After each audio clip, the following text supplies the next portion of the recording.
The wilderness can turn without warning, calm skies giving way to storms, distant shapes becoming deadly threats. Predators defend their territory with ruthless precision, and even prey can strike back with explosive force. Sometimes danger comes from the earth itself, or from something far stranger. Out here, instincts mean survival, and hesitation can seal your fate. In this video, you'll witness true encounters where the hunter isn't always in control. From raging Kodiak bears to eerie forest strangers, here are 6 stories where nature writes the ending. The remote wilderness of Kodiak Island, Alaska, stretched endlessly under the gray August sky of 2025. Dense thickets of alder and devil's club created an almost impenetrable maze across the island's rugged terrain, while towering Sitka spruces cast long shadows over the moss-covered ground. This massive island, covering over 3,500 square miles, had been home to the world's largest bears for thousands of years. The indigenous Alutiiq people had hunted these lands for centuries, developing a deep respect for the massive Kodiak bears that ruled this domain.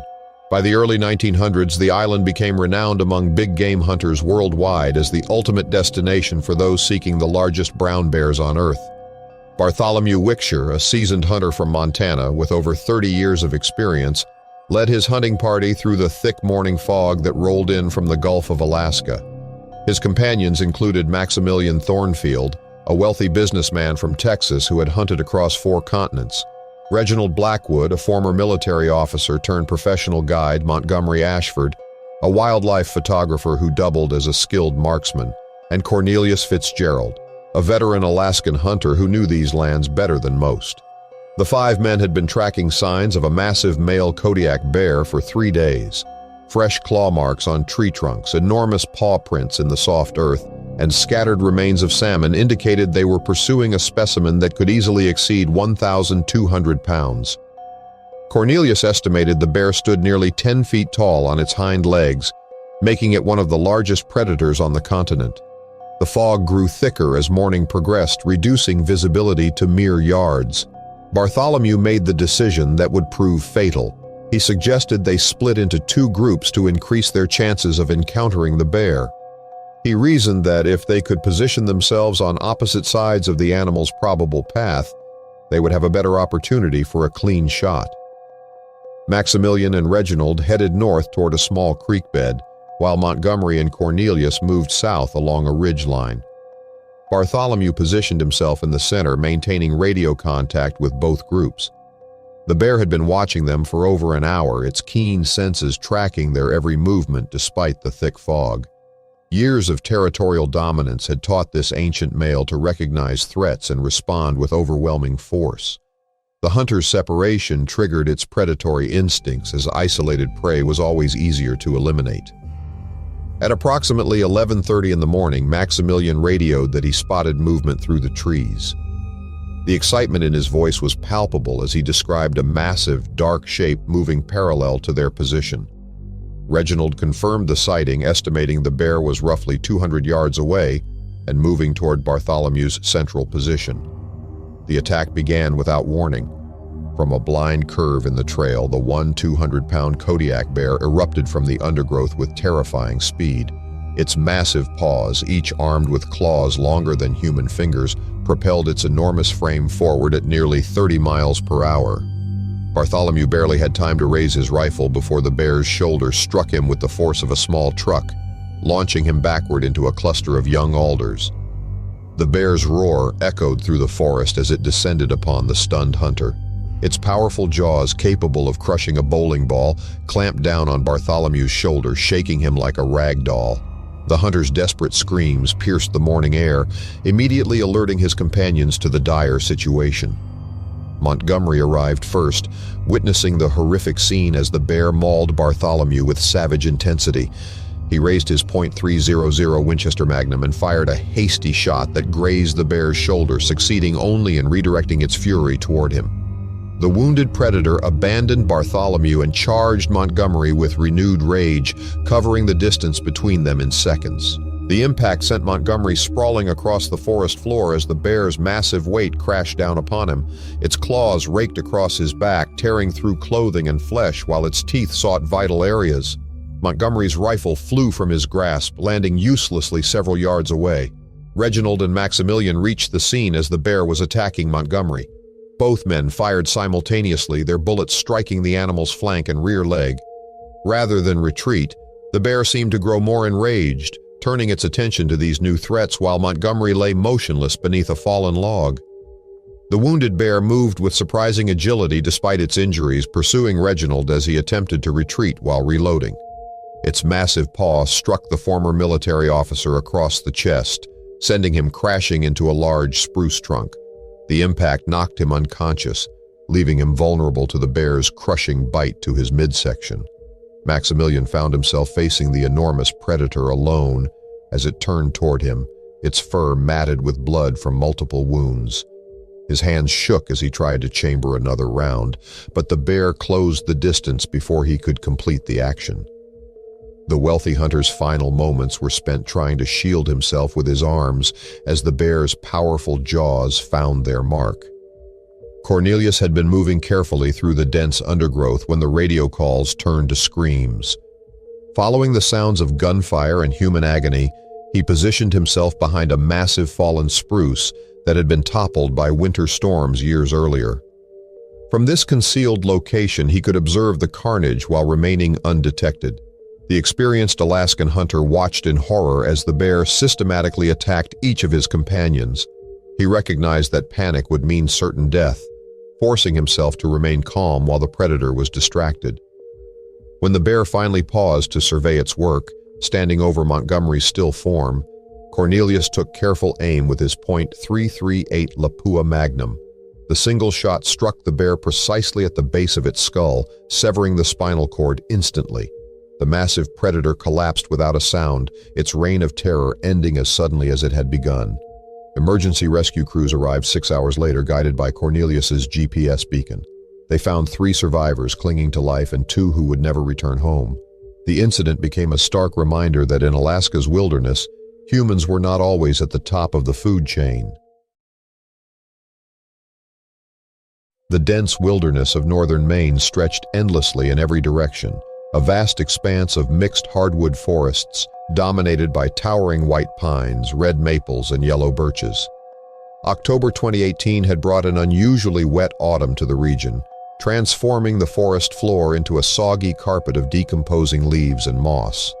This remote area had been selectively logged for generations, creating a patchwork of mature forest and younger growth that provided an ideal habitat for the massive bull moose that called these woods home. Native American tribes had hunted these lands for thousands of years before European settlers arrived in the 1600s, establishing logging operations that continued to shape the landscape. Thaddeus Grimwald, a veteran hunter with 42 years of experience in Maine's wilderness, moved carefully through the saturated terrain on the morning of October 15th. The 58-year-old retired forest ranger had been tracking a giant bull moose for 3 days, following fresh sign that indicated an animal weighing well over 1,000 pounds. The distinctive 4-toed tracks in the mud measured nearly 7 inches long, suggesting a mature bull with a massive rack that could span 6 feet across. The morning had started clear and crisp, with frost covering the fallen leaves and a thin layer of ice on the smaller ponds scattered throughout the forest. Thaddeus had positioned himself near a natural clearing where multiple game trails converged, knowing that moose frequently use these openings during their October rutting season. The distinctive grunting calls of bulls echoed through the forest as they competed for mates, their territorial behavior making them both easier to locate and significantly more dangerous to encounter. By midday, the weather had begun to change dramatically. Dark clouds rolled in from the northwest, bringing with them the unmistakable smell of an approaching storm. The temperature dropped 15 degrees in less than an hour, and the first fat raindrops began spattering against the forest canopy. Thaddeus knew he should seek shelter, but the fresh moose sign he had discovered kept him moving deeper into the wilderness. The bull moose appeared without warning as Thaddeus crested a small ridge overlooking a beaver pond. The massive animal stood chest-deep in the dark water, its enormous antlers creating an impressive silhouette against the stormy sky. The hunter estimated the rack spread at nearly 6 feet, making this one of the largest bulls he had encountered in his decades of hunting. Steam rose from the animal's dark coat as it fed on aquatic vegetation, completely unaware of human presence. Thunder rumbled in the distance as Thaddeus slowly raised his .3006 rifle, adjusting for the 200-yard shot across the pond. The wind began picking up, causing the surface of the water to ripple and making range estimation more difficult. He settled the crosshairs behind the animal's massive shoulder, taking a deep breath to steady his aim. The violent thunderstorm exploded overhead with startling suddenness. Lightning split the sky in brilliant white flashes, followed immediately by deafening thunderclaps that seemed to shake the very ground. Heavy rain began falling in torrents, reducing visibility to mere yards and soaking through Thaddeus's hunting gear within minutes. The bull moose reacted to the storm with primitive panic, sensing the electrical charge in the air and the dramatic drop in barometric pressure. Instead of seeking shelter as most animals would, the massive bull charged directly toward shore with tremendous speed, its powerful legs churning through the shallow water as it headed straight for the ridge where Thaddeus waited. The hunter found himself in an impossible situation as over 1,000 pounds of enraged moose thundered toward his position. The slick, muddy terrain made retreat treacherous, while the driving rain obscured his vision and made accurate shooting nearly impossible. He fired a desperate shot as the bull emerged from the pond, the bullet striking somewhere in the animal's shoulder area, but failing to bring it down. The wounded moose continued its charge up the steep slope, its massive hooves gaining surprising traction on the muddy ground. Thaddeus attempted to chamber another round while backpedaling down the ridge, but his boots lost purchase on the saturated leaves and moss. He tumbled backward down the slope, his rifle flying from his grasp as he rolled through thorny underbrush and over fallen logs. The hunter came to rest in a cold, murky swamp at the bottom of the ravine, completely soaked and covered in mud but miraculously uninjured. Above him, the bull moose had stopped its charge and stood at the edge of the clearing, blood streaming from its shoulder wound as it surveyed the area for threats. The storm's intensity seemed to calm the animal's rage, and after several tense minutes it disappeared into the dense forest. Thaddeus took shelter beneath the heavy interlocking branches of an ancient white pine, its thick canopy providing some protection from the driving rain. His heart raced as he reviewed the terrifying encounter, realizing how close he had come to being trampled by the massive bull. The storm continued for another 2 hours, lightning striking nearby trees and thunder echoing through the valleys. When the weather finally cleared, Thaddeus retrieved his rifle and began the careful journey back to his truck. He never found the wounded moose, though he followed its blood trail for over a mile before losing it in a dense thicket. The experience taught him profound respect for the unpredictable nature of both weather and wildlife, reminding him that even the most experienced hunters could quickly find themselves at the mercy of forces beyond their control. The remote wilderness of Russia's Kamchatka Peninsula spanned a volcanic landscape that had remained largely untouched by human civilization for centuries. In July 2016, this rugged territory encompassed active volcanoes, pristine rivers teeming with salmon, and dense forests that harbored some of the world's largest brown bears. The peninsula had been closed to outsiders during the Soviet era, serving as a strategic military zone until the early 1990s. This isolation had preserved an ecosystem where massive Kamchatka brown bears, some weighing over 1,500 pounds, roamed freely across territories spanning hundreds of square miles. Serafina Blackthorne, a 24-year-old wildlife researcher from Edinburgh, had traveled to this remote region as part of an international study examining bear feeding behaviors during salmon runs. The young biologist possessed extensive experience studying European brown bears, but had never encountered the massive subspecies that inhabited Kamchatka. Local guides had warned her about maintaining proper distance from feeding areas, emphasizing that these bears exhibited far more aggressive territorial behavior than their smaller European cousins. The research camp sat beside the Kronotsky River, where thousands of salmon fought their way upstream during the peak of their spawning run. Bears congregated along the riverbanks in numbers that seemed almost impossible, with mature boars establishing feeding territories that they defended with violent determination. Serafina had been documenting feeding patterns from an elevated observation blind, photographing the interactions between different age groups and genders as they competed for prime fishing locations. On the morning of July 23rd, the research team had scheduled their weekly equipment maintenance day, requiring all field personnel to remain in camp while safety protocols were reviewed and emergency communications were tested. Dr. Viktor Petrov, the lead researcher, had explicitly forbidden any solo fieldwork during this critical safety briefing. However, Serafina had identified a promising new observation site downstream the previous evening and was eager to document the morning feeding behaviors she had missed due to the need to reposition the equipment. Despite clear protocol violations and direct orders from the expedition leader, Serafina decided to venture out alone while the rest of the team attended the mandatory safety meeting. She rationalized her decision by believing that the early morning window would provide optimal research opportunities while most bears rested after their dawn feeding session. She deliberately avoided informing her colleagues of her intentions, knowing they would prevent her departure. The morning mist hung low over the river as Serafina approached what appeared to be an abandoned feeding site. Partially consumed salmon carcasses littered the rocky shore, and deep claw marks scarred the nearby trees where bears had marked their territory. She began setting up her telephoto camera equipment, focusing on documenting the aftermath of the intense feeding competition that occurred during peak salmon runs. A massive male grizzly emerged from the dense willow thickets without warning, its enormous frame silhouetted against the misty riverbank. The bear stood nearly 9 feet tall and weighed approximately 1,400 pounds, making it one of the largest predators on Earth.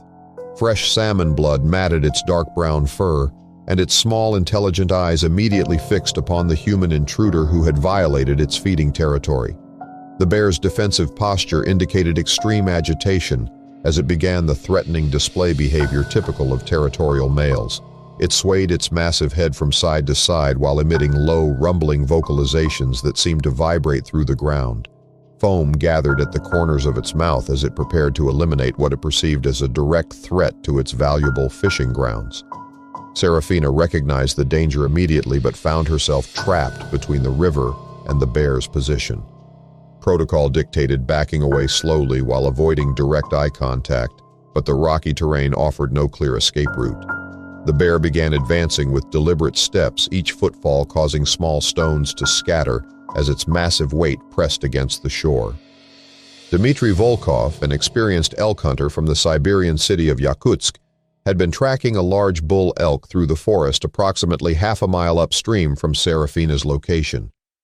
The 47-year-old hunter possessed over 20 years of experience in Russia's most dangerous wilderness areas and carried a .338 Lapua Magnum rifle specifically designed for encounters with large, dangerous game.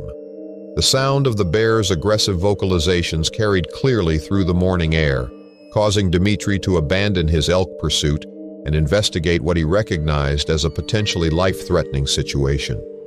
He moved quickly but carefully through the dense undergrowth, knowing that rushing blindly toward an agitated bear could result in multiple casualties. As Dmitry approached the riverbank, he observed the massive grizzly advancing toward the cornered researcher. The bear had closed the distance to less than 30 yards and showed clear signs of preparing to charge. Its ears lay flat against its skull, and its massive muscles tensed as it prepared to eliminate the perceived threat with overwhelming force. The experienced hunter positioned himself approximately 100 yards from the confrontation, providing sufficient distance to avoid becoming a target while maintaining accuracy with his high-powered rifle. He raised the .338 Lapua and fired a warning shot into the air, the thunderous report echoing off the surrounding mountains and causing flocks of seabirds to erupt from the riverbank. The unexpected noise caused the grizzly to pause its advance and turn toward this new sound source. The bear's predatory focus shifted momentarily as it tried to assess whether this new threat required immediate attention. This brief hesitation provided Serafina with the opportunity to begin slowly backing toward a cluster of large boulders that might provide some protection. Dmitry fired a second warning shot, this time aiming into the ground near the bear's position. The combination of loud noises and flying debris convinced the massive predator that retreat represented the wisest course of action. The bear withdrew into the willow thickets, disappearing as quietly as it had appeared while maintaining its watchful presence nearby.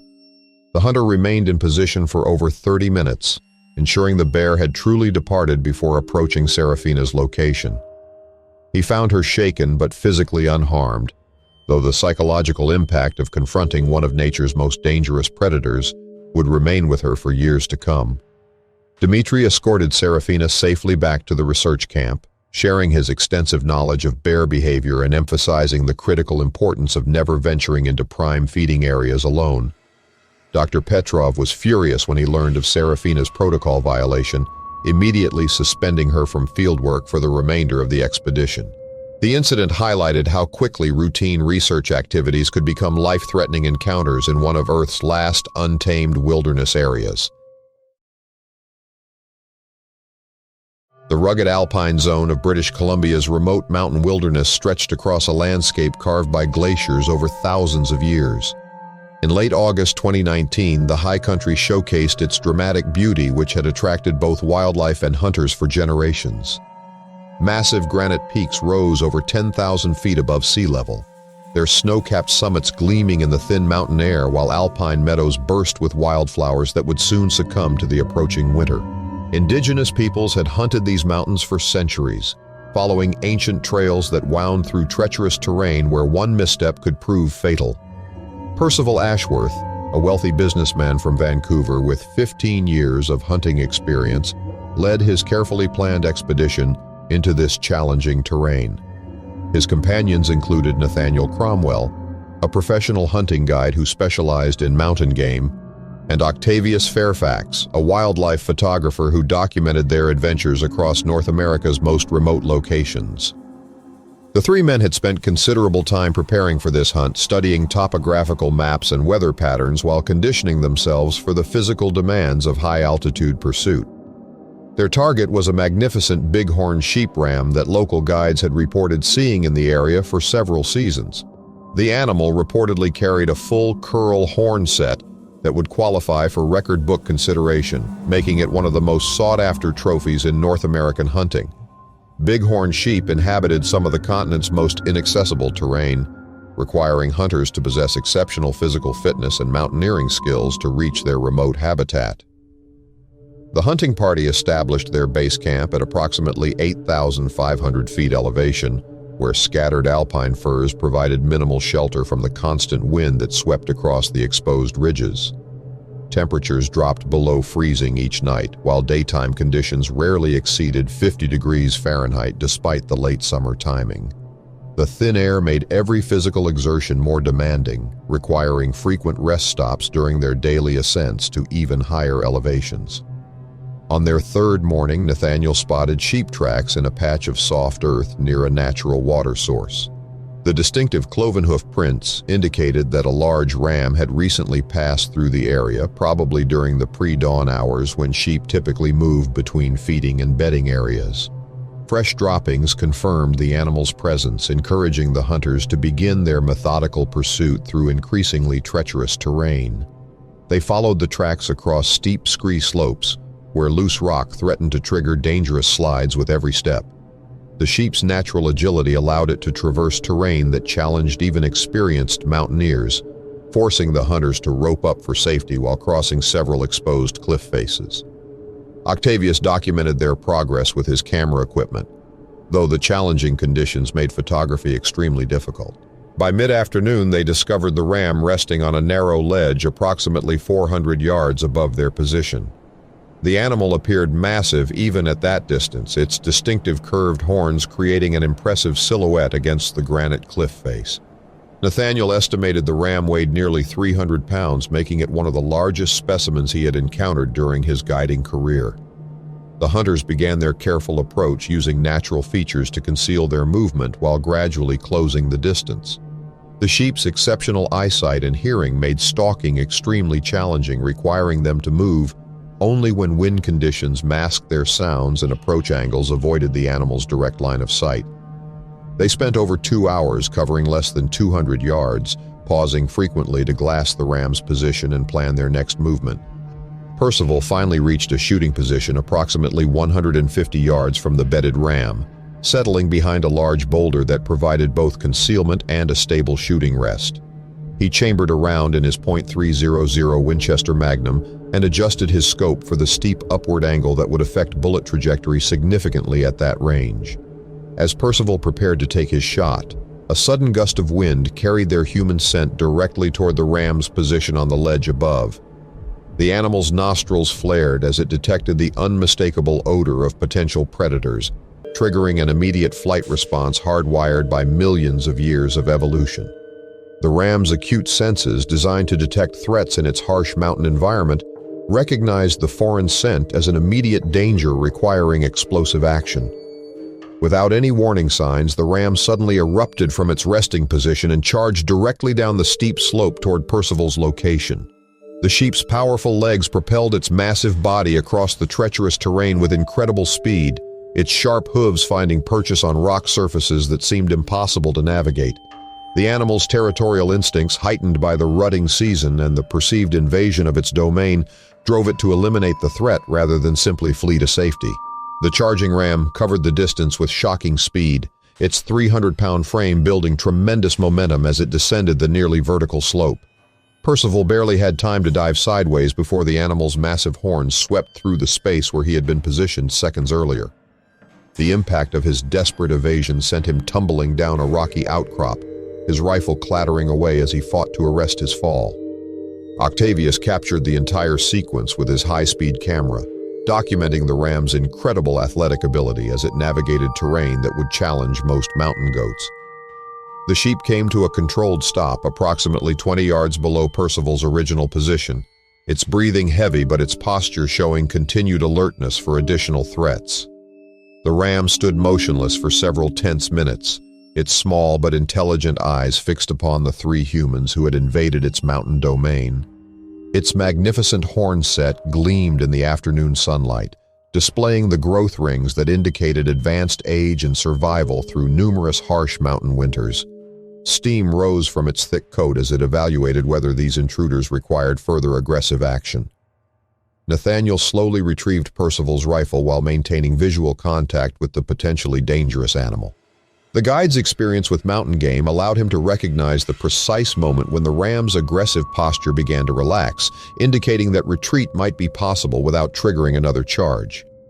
When the ram finally turned and bounded up the cliff face with effortless grace, Percival raised his recovered rifle and fired a single, well-placed shot that brought the magnificent animal down instantly. The bullet struck precisely behind the shoulder, ensuring a quick, clean kill that respected both the animal's dignity and the hunter's ethical obligations. The three men spent the remainder of daylight carefully field-dressing their trophy and preparing for the challenging task of packing the meat and cape off the mountain. The encounter had provided them with profound respect for the physical capabilities and fierce territorial instincts of North America's most challenging mountain game species, creating memories that would last their lifetimes. The rugged backcountry of Montana's remote mountain ranges stretched across a wilderness that had remained largely unchanged since the last ice age ended over 10,000 years ago. In late October 2017, the high country displayed the dramatic transition from autumn to winter with fresh snow blanketing peaks above 9,000 feet, while golden aspen groves still clung to the lower elevations.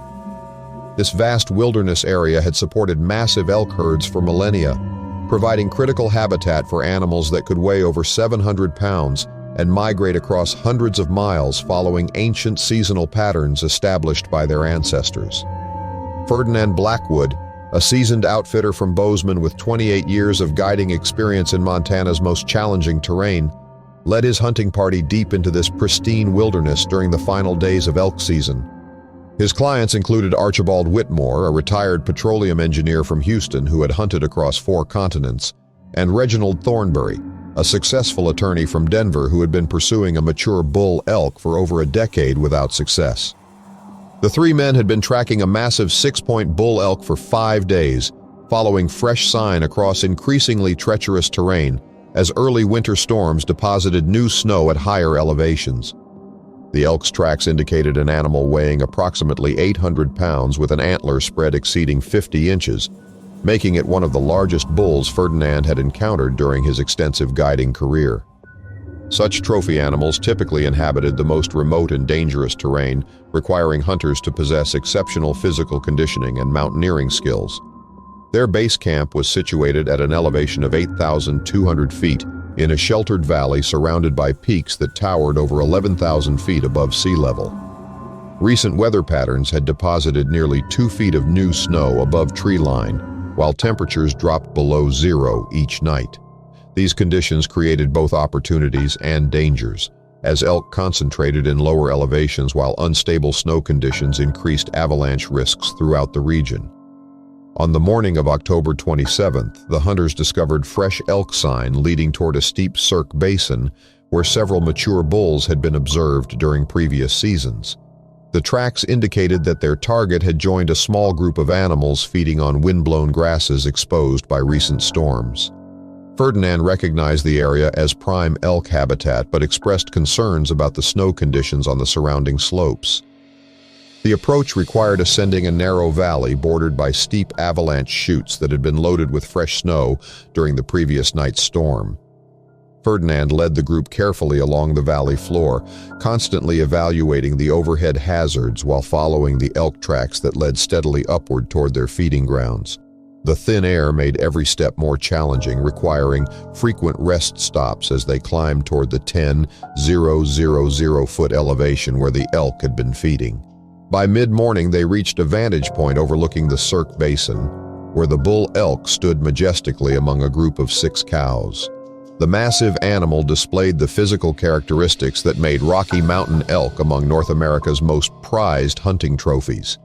Its distinctive bugle call echoed off the surrounding peaks, proclaiming dominance over its territory as the haunting sound reverberated through the crystal-clear mountain air. Archibald positioned himself for a shot at approximately 300 yards, using his .308 Winchester rifle equipped with a high-quality scope designed for long-range accuracy in challenging conditions. The steep angle and thin air would significantly affect the bullet trajectory, requiring careful compensation for both factors. He settled into a stable shooting position behind a large boulder, adjusting his scope settings while Ferdinand provided wind and range estimates. The bull elk bugled again, its magnificent antlers catching the morning sunlight as steam rose from its thick coat.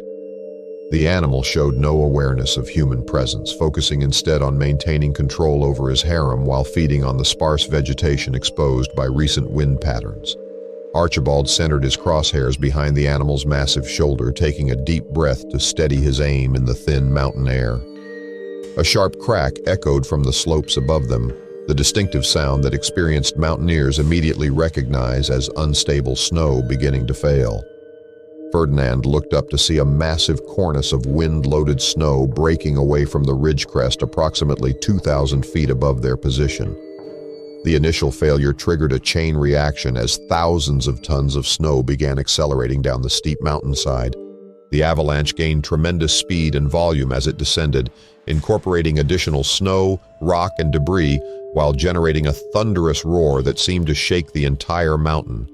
A massive wall of white death swept down the avalanche chute with the destructive power of a freight train, obliterating everything in its path while creating an enormous dust cloud that darkened the morning sky. Ferdinand immediately recognized the extreme danger their position presented, shouting warnings to his companions while pointing toward higher ground that might provide safety from the approaching disaster. The 3 men abandoned their equipment and began a desperate scramble toward a rocky outcrop that rose above the valley floor, their heavy breathing creating clouds of vapor in the frigid air. The elk herd scattered in panic as the avalanche approached their feeding area, their natural instincts driving them toward escape routes that had been used by their ancestors for thousands of years. The massive bull disappeared into the timber with his cows, abandoning the territory he had defended so fiercely just moments earlier. Reginald stumbled on the loose rock as they climbed toward safety, twisting his knee severely enough to make further movement extremely difficult.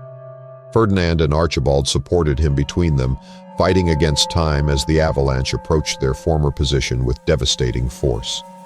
The roar grew deafening as thousands of tons of snow and debris swept through the valley below. They reached the safety of the rocky outcrop just as the avalanche thundered past their previous location, burying their equipment and completely altering the landscape they had been traversing minutes earlier. The destruction continued for nearly 5 minutes as debris settled and the enormous dust cloud gradually dissipated in the mountain wind. The three hunters spent the next several hours carefully descending through unstable terrain to reach their base camp, supporting Reginald while navigating around areas where the avalanche had deposited massive amounts of debris. Though they had lost their opportunity for a trophy elk, the experience provided them with profound respect for the unpredictable forces of nature that could transform a routine hunting situation into a fight for survival without warning. The dense wilderness of Oregon's Cascade Range stretched endlessly across a landscape shaped by volcanic activity and centuries of old-growth forest development. In September 2021, this vast mountainous region encompassed over 1,500 square miles of virtually untouched wilderness, where Douglas firs reaching heights of 250 feet created a canopy so thick that sunlight barely penetrated to the forest floor. Mortimer Ravencroft, a 41-year-old insurance adjuster from Portland, had been hunting mule deer in this remote area for over a dozen years. However, he typically stayed within well-marked trail systems near established campgrounds.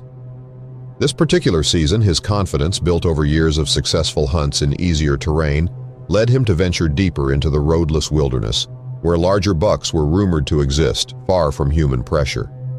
Local sporting goods stores had warned him about the dangers of solo hunting in such remote country, but Mortimer dismissed their concerns as overly cautious. The morning of September 18th began with perfect hunting conditions as thick fog rolled in from the Pacific Ocean, reducing visibility to less than 50 yards while muffling sounds that might alert wary deer to human presence. Mortimer left his truck at a remote trailhead before dawn, following what appeared to be a well-established game trail that led steadily upward through increasingly dense forest. The fog created an almost ethereal atmosphere as he moved through towering trees that had been growing since before European settlers first reached the Oregon Territory. By mid-morning, Mortimer realized that the game trail he had been following had gradually faded into nothing more than occasional deer tracks scattered across the forest floor. The thick fog made navigation extremely difficult as familiar landmarks disappeared into the gray murk while compass readings seemed inconsistent in the volcanic terrain that contained significant iron ore deposits. He discovered that his GPS unit was malfunctioning, probably due to the dense canopy overhead blocking satellite signals essential for accurate positioning. The fog persisted throughout the day, showing no signs of lifting as afternoon approached, and Mortimer's concerns about his situation grew more serious. He had been walking in what he believed was a generally southward direction toward his truck. Still, the unfamiliar terrain and complete lack of recognizable landmarks made him increasingly uncertain about his actual location. His attempts to retrace his morning route were frustrated by the fog, which made every grove of trees look identical to dozens of others he had passed. As darkness began falling, Mortimer stumbled upon what appeared to be a narrow trail winding through the forest in a direction that seemed promising for finding his way back to civilization. The path showed signs of recent use, with occasional boot prints in soft earth and broken branches that indicated regular passage by someone familiar with the area. He decided to follow this trail despite growing exhaustion and the psychological stress of being lost in one of Oregon's most remote wilderness areas. After walking for nearly an hour in darkness, guided only by a small flashlight that was rapidly depleting its battery power, Mortimer noticed the warm glow of a campfire flickering through the trees ahead. Relief flooded through him as he approached what he hoped would be other hunters or campers who could provide directions back to the trailhead where his truck waited. The fire burned in a small clearing surrounded by ancient Douglas firs whose massive trunks disappeared into the darkness above. Beside the fire sat an elderly man whose weathered face and practical outdoor clothing suggested someone who spent considerable time in the wilderness. The stranger appeared to be in his 70s with long gray hair and alert eyes that reflected years of experience in a remote country. He looked up from his meal of canned beans and acknowledged Mortimer's approach with a simple nod. The old man's presence seemed entirely natural for someone who might be living off the grid in the forest, perhaps a local hermit or retired woodsman who had chosen solitude over civilization. His clothing consisted of worn but serviceable outdoor gear, and his small camp showed the practical efficiency of someone experienced in wilderness survival. A modest backpack beside him contained standard camping supplies that were clearly visible in the firelight. Without speaking, the stranger gestured toward an empty spot near the fire and offered to share his simple meal from a battered camping pot. He spoke with a gravelly voice that suggested years of hard living, explaining that he had been hiking these woods for decades and knew them better than most. When Mortimer described his predicament, the old man pulled out a well-used topographical map and pointed to their current location, then traced a route back to the trailhead. The elderly hiker emphasized the importance of staying on marked trails, sharing stories of other lost hunters he had encountered over the years who had made similar navigation mistakes. He provided Mortimer with clear directions to follow a well-established trail that would lead directly back to the parking area, warning him about several confusing junctions where wrong turns could lead deeper into the wilderness. After receiving detailed directions and taking notes on his phone, Mortimer thanked the helpful stranger and prepared to continue his journey back to safety. The old man wished him luck and reminded him to invest in better navigation equipment before venturing into such remote areas again. Following the indicated trail through darkness required careful attention to avoid roots and rocks that could cause injury, but the path seemed to lead consistently downward through terrain that felt increasingly familiar. After approximately 2 hours of careful walking, guided by the clear directions he had received, Mortimer emerged from the forest near the trailhead where his truck waited exactly where he had left it 12 hours earlier. Back home the following day, Mortimer reflected on his encounter with the helpful stranger who had probably saved him from spending a dangerous night lost in the wilderness. He researched local hiking groups and discovered that several experienced outdoorsmen were known to spend extended periods camping in the remote areas, helping lost hikers when they encountered them. The encounter left Mortimer with profound gratitude for the stranger's assistance and a renewed respect for the dangers of solo wilderness travel. He invested in better navigation equipment and enrolled in a wilderness survival course, ensuring that future hunting trips would be conducted with proper preparation and safety protocols. The experience taught him that overconfidence in familiar terrain could quickly become life-threatening when conditions changed or when venturing beyond established comfort zones.